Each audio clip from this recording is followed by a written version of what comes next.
On today's episode of Axe Hacks, I'm going to show you how to set proper intonation on a Fender Telecaster.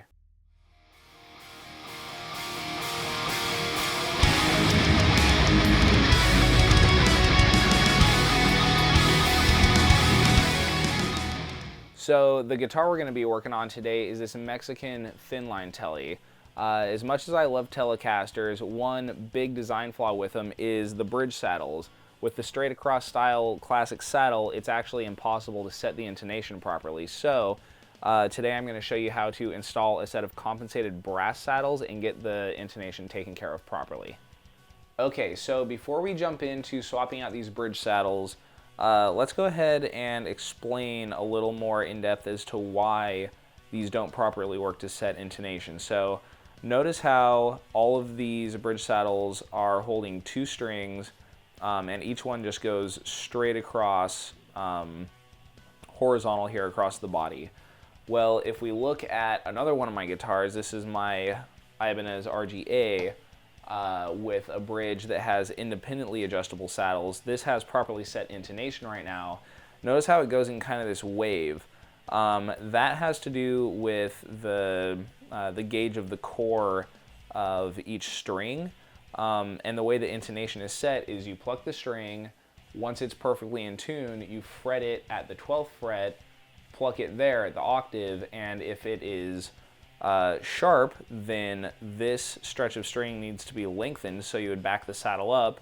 If it's flat, then you would move the saddle forward to make this stretch of string shorter. So that kind of explains why this style of saddle doesn't really make any sense, because you basically have to set your intonation with a constant compromise of, kind of meeting each pair of strings somewhere in the middle, or intonating one properly and the other one's way off. So what we're going to do is install the set of compensated saddles.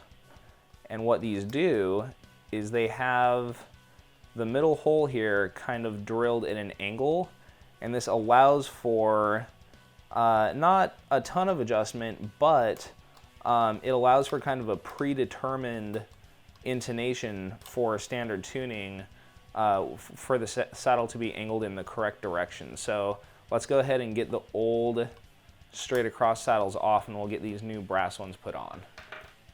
Alright, so removing the original saddles is pretty straightforward. All we're going to do is back all three of these screws completely out.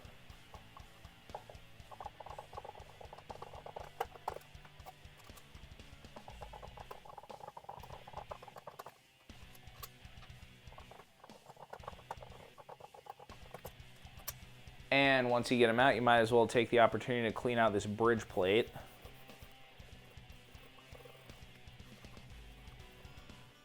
Okay.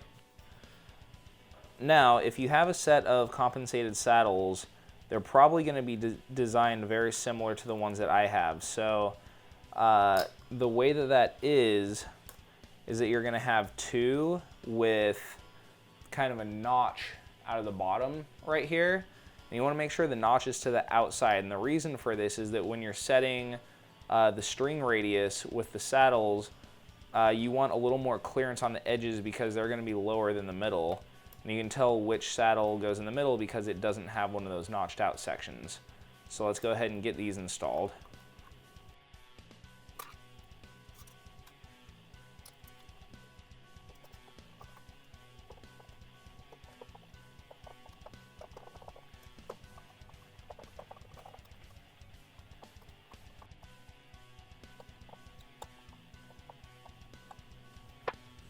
Okay, so now that we have our fancy new compensated saddles installed, you can see this kind of wave thing we have going on here.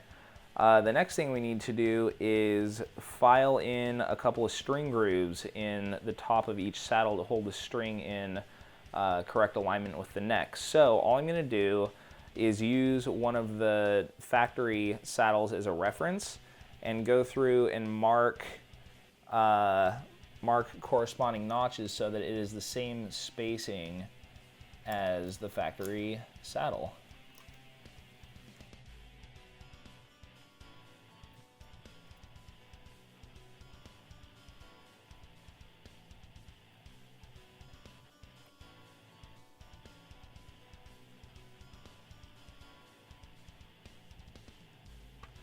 Okay, great. Now that we have our string notches marked on each saddle, I'm just going to take a triangle file and make a little notch for each one.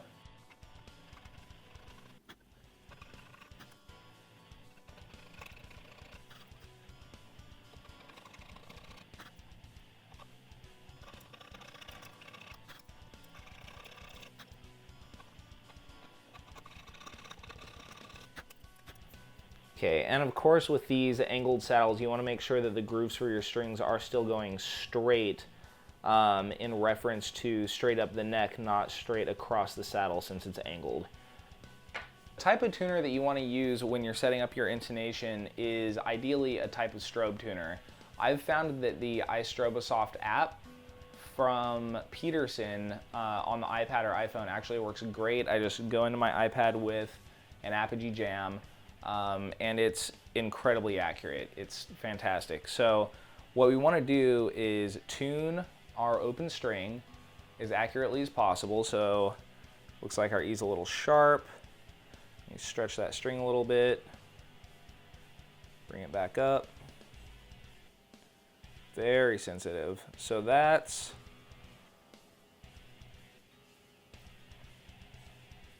right there is just about as in tune as we're going to get it on a strobe tuner. And now what I'm going to do is I'm going to fret it at the 12th fret. And we can see that that is still pretty sharp, so we want to move the saddle back. In a lot of tutorials that you'll see, for whatever reason, they think that it's a correct method to ring the 12th fret harmonic rather than fretting it at the 12th fret. This, to me, doesn't really make any sense because the whole point of intonation is to make it so that playing up and down the fretboard is going to be as in tune as possible. And you're not playing harmonics up and down the fretboard, you're fretting it.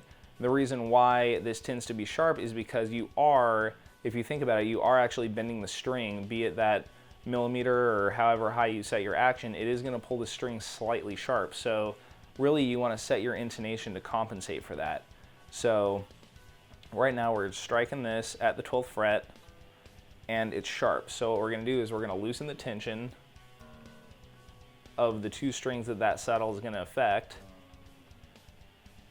And the reason we're loosening these is so that these two little height adjustment screws don't drag across the plated finish of the bridge plate. And now that those are loosened, we're going to pull this saddle back a pretty good amount.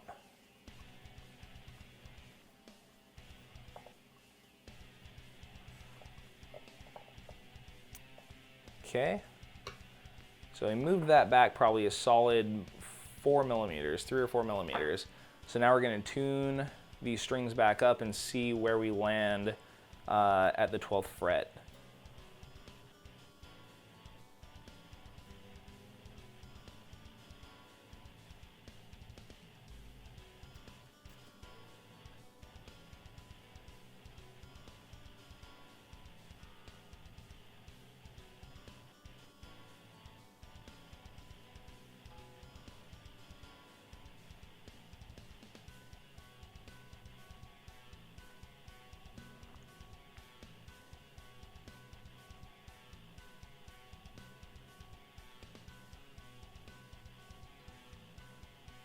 Okay, so even after moving that saddle back, we're still running into this string being fairly sharp when fretted at the 12th fret. So that tells us that the saddle still needs to move back farther, which really doesn't surprise me. What I want to check first, though, before we do that, is the intonation of the A string, because even though these saddles are compensated, I want to make sure that we're not throwing this A string totally out of whack by getting the E string perfect. So let's check that.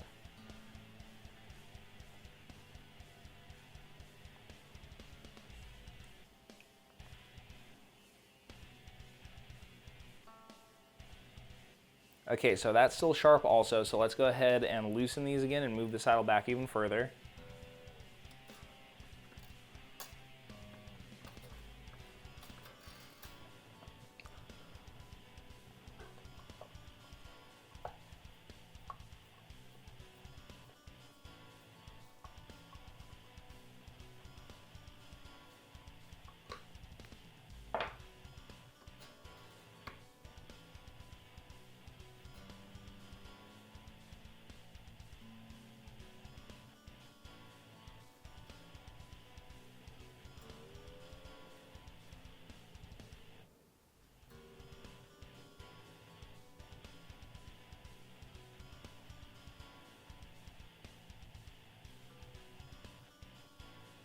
That's looking much better. So open E, little flat, we'll get that up to pitch. There we go. Now fret it at the 12th. That's actually a little flat now, so we can actually let the saddle come back up just slightly. Like, at this point it's so close, that's probably going to be about a millimeter, maybe even just half a millimeter. So let's check the A.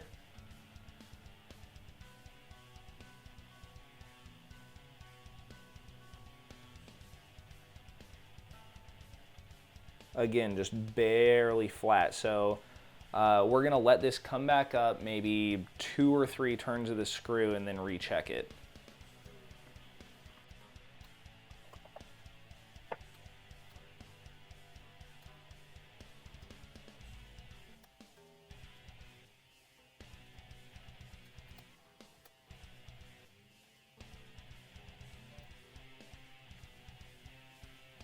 Okay, so there's our E in tune.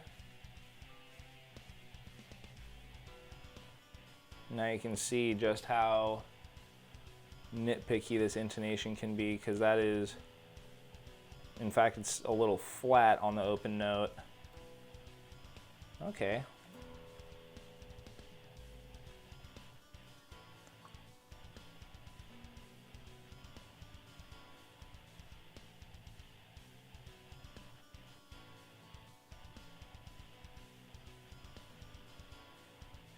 Okay, there's our open E in tune.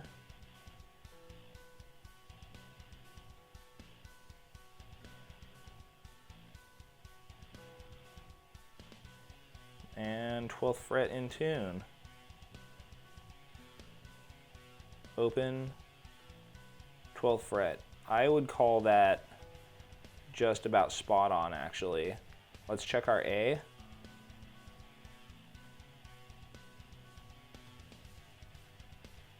Stretch it out.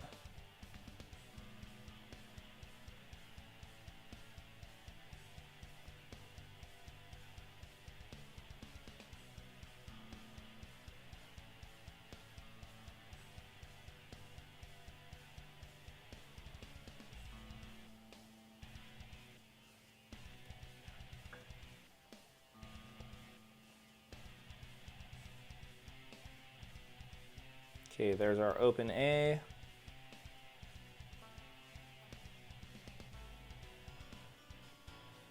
And fret it at the 12th. And that is so close. Let's see, open, slightly flat, 12th, slightly flat. Let's try to get that up to pitch. Okay, that's in tune.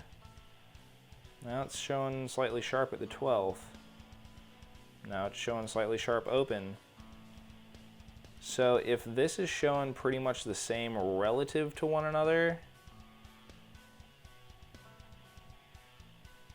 I think it might need to go back another turn of the screw. Let's check the E again. So as you can probably tell from what we've done so far, setting intonation is really tedious.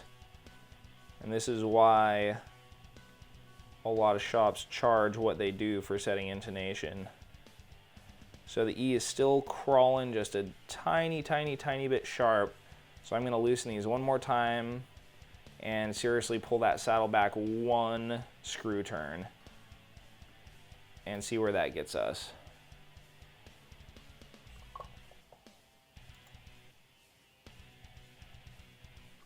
That's it.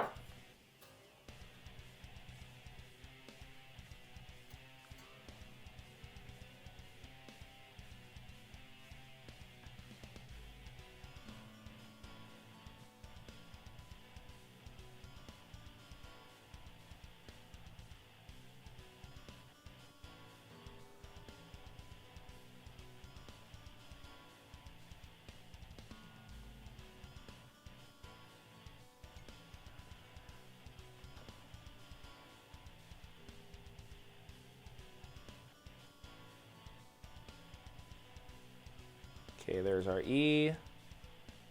Looking good. That is solid. I think we might finally have it here.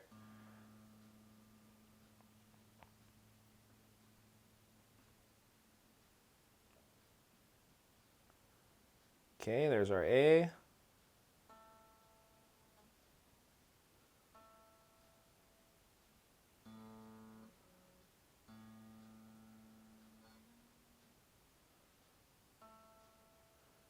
Okay, so I'm going to go ahead and call that close enough. We have our open E, our 12th fret E, our open A, and our 12th fret A.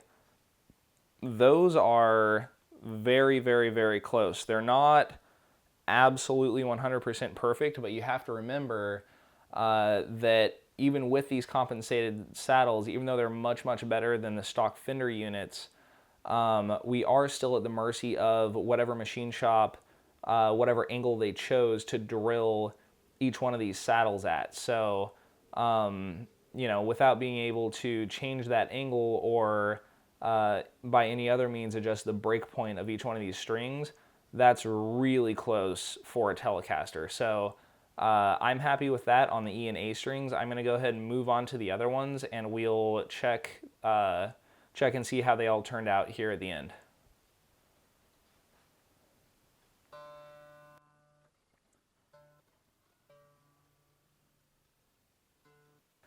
Okay, so let's see where we've landed here. So we've got our high open E, high fretted E, high B, high fretted B,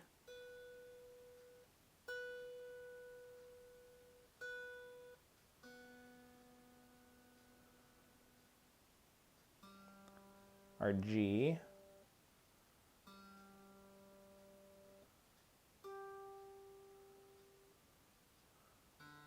our D, our A, and our low E.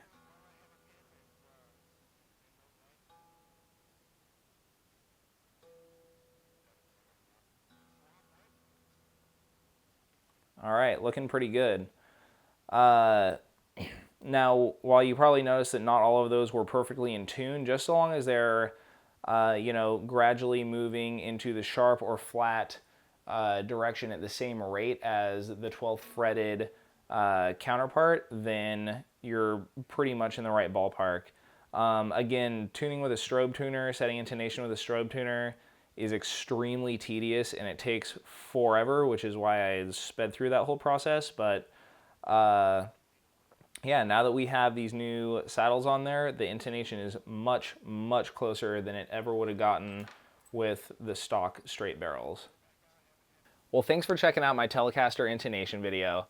If you own a Telecaster and this helped you understand why your intonation hasn't been correct because of those weird horizontal Fender bridge saddles that they haven't decided to change in a couple of decades, then that's awesome. If you own a non-Telecaster guitar and this just helped you understand a little bit more about how intonation works, how tedious and how much of a pain in the ass it can be, then that's cool too. Again, my name is Chris. This is the Axe Hacks YouTube channel. If you dig the information, go ahead and subscribe, and I'll see you next time.